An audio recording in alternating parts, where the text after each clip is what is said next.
Good evening, VV Nation, and welcome to the channel. My name is Glenn, Senior Stock Market Strategist for VectorVest, and we know that Snowflake's earnings are coming up this week, so I wanted to compare Snowflake to Palantir. They both do similar things, but not exactly the same things. But when you think of Snowflake, you also think about Palantir. You know how I feel about Palantir. I think Palantir is a stronger play, but what I've got to show you may tell you otherwise. At the end of this video, I will give price targets on both stocks. We got a lot to get through, a lot of numbers, a lot of perceptions in order to get to the final product. So I am going to get into the program, and I am going to take me off the screen for some of this because I need you to see everything that's going on. So with that being said, let's take me off. Let's start off with Snowflake. Snowflake is an American cloud computing-based data cloud company in Bozeman, Montana, beautiful country, and it was founded in July of 2012. The firm offers cloud-based data storage and analytics software, generally termed data as a service. It allows corporate users, keyword here, corporate users, to store and analyze data using cloud-based hardware and software. All right, hardware and software. Let's do the same thing for Palantir. Palantir is an American company that specializes in software platforms. All right. The company has three main projects: the Palantir Gotham, Palantir Apollo, and Palantir Foundry. This is the biggest thing for me when it comes down to Palantir. Palantir Gotham is an intelligence and defense tool used by militaries, not our military only, but militaries globally, which I think puts it in a different category in this machine learning software space. Both of these companies talk about machine learning, and in AI, you gotta have data, but you gotta have useful information. And both of these companies specialize in the useful information, but on different levels. But this is key for me: defense tool used by militaries and counterterrorism analysts.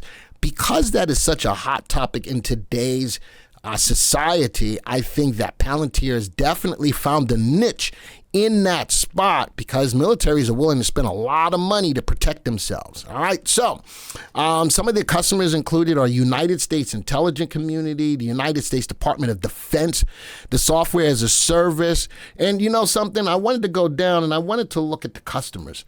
Folks, corporate use, just like Snowflake, but civil entities, U.S. military intelligence and police, the British National Health System, Europe, Israel, Ukraine, and others.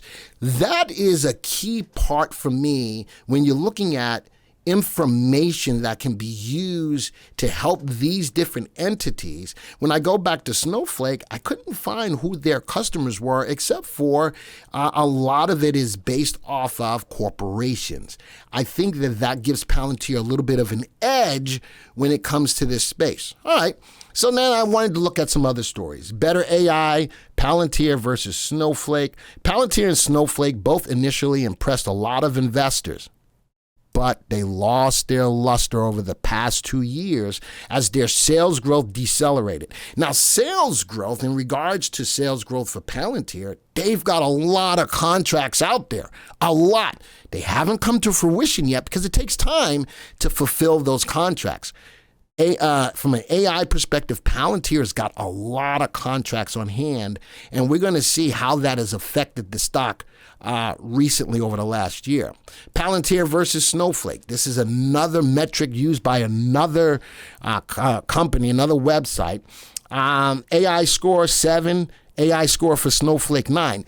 A lot of times it seems to me that Palantir is not getting the love that it should be getting, especially for what it does globally. Whereas Snowflake may be doing it globally, but for corporations, Palantir is doing it globally, but for different applications, especially dealing with the military and governments. All right, so now let's break it down a little bit. Going into Snowflake, going into the earnings, Snowflake earnings over the last few quarters, they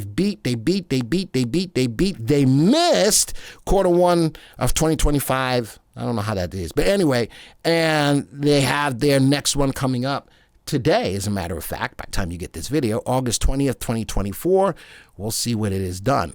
It is listed here as a strong buy. Let's go look at the earnings for Palantir. Notice the bars are bigger. But they beat, and just keeps getting better on the beats. Keeps getting better. And this has it as a whole based on 14 analyst ratings. Now, something I did want to take a look at. The ownership of these two. Ownership, 69.5% public companies and individual investors on Palantir. The people are investing in Palantirs. Only 2.31% insiders, only 15.72% other institutional investors. When I go to Snowflake and go look at the ownership, the majority of the ownership, folks, is on the insiders, only 10.2% of the other institutional investors. So Snowflake is not only owned by the individual investors, but also by big institutions that can move the price of the company. Just something, again, just numbers I'm putting out there. Now, when I look at analyzing where I think Snowflake should go, I think that they beat on both earnings and on revenues. I'm giving a price target. It's trading at 131. I'm giving a price target of $160. Let's go see. That's between this earnings and the next earnings. I'm looking at a price target of $160. We'll see. I think the AI space is still such a strong space. Now, interesting on Palantir, I gave a price target of $32 on my last story on Palantir. They beat it. Excellent. But because for some reason they're not getting the love that I think that they should be based upon what they're doing, I'm only giving a price target of $42, $10 more, $42 on Palantir between this earnings and the next earnings. Right now, it's trading right at about 32. We'll see if it comes to fruition. But a lot of love, a lot of people investing in the Snowflake side. Again, they sort of kind of do the same thing, but don't. But once you think of one, you think of the other. All right, let's get into the software and take a look at the two stocks side by side. Let me put my camera back on, and here they are. Now, I'm going to put this back onto the program. Here they are, and I wanted to, talk about Palantir not getting the love. Like I said, I do think that Snowflake will beat on earnings and on revenues. By the time you get this video, we will see, because the AI space is just so strong. I wanted to see what they've done for the year. So I took the calendar back to January 2nd, the first trading day of the year, and I wanted to see how these two have compared. I'm going to quick test them. Look at this. This is why I'm weird that Palantir is not getting the love. Up almost 100%, 92.5% since January 2nd to right now, where Snowflake is down over 30% over the same time period. Now, put them both together because of Palantir, they've outperformed the market.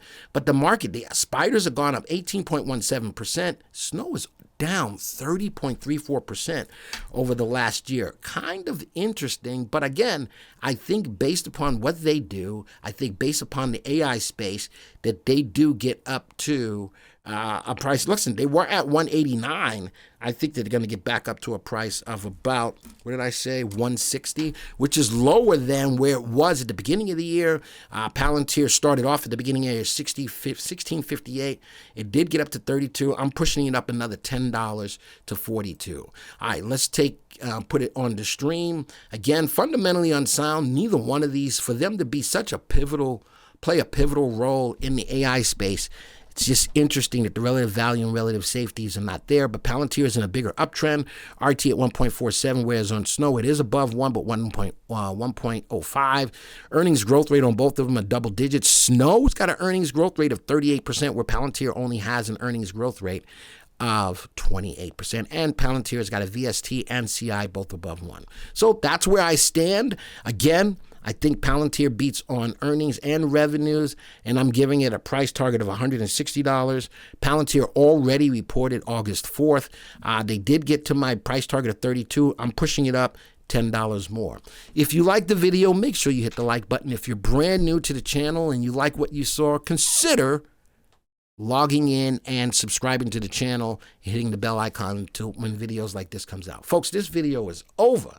And until the next time, see ya. Now, do you as an investor find yourself on the wrong side of the market? You find yourself buying and selling at the wrong times? I want to invite you. Next week, we're doing another installment of the Stock Analysis Power Hour. That's right. By popular demand, we're bringing it back next Wednesday, 11:30 in the morning, Eastern Time. This is going to be on August 28th. This is where we're going to be able to actually take your stocks. That's right, stocks that you're interested in. We're going to analyze those stocks. I'm going to show you how to analyze them in just a few seconds with attributes like timing, safety, value, so that way you can stay on the right side of the market.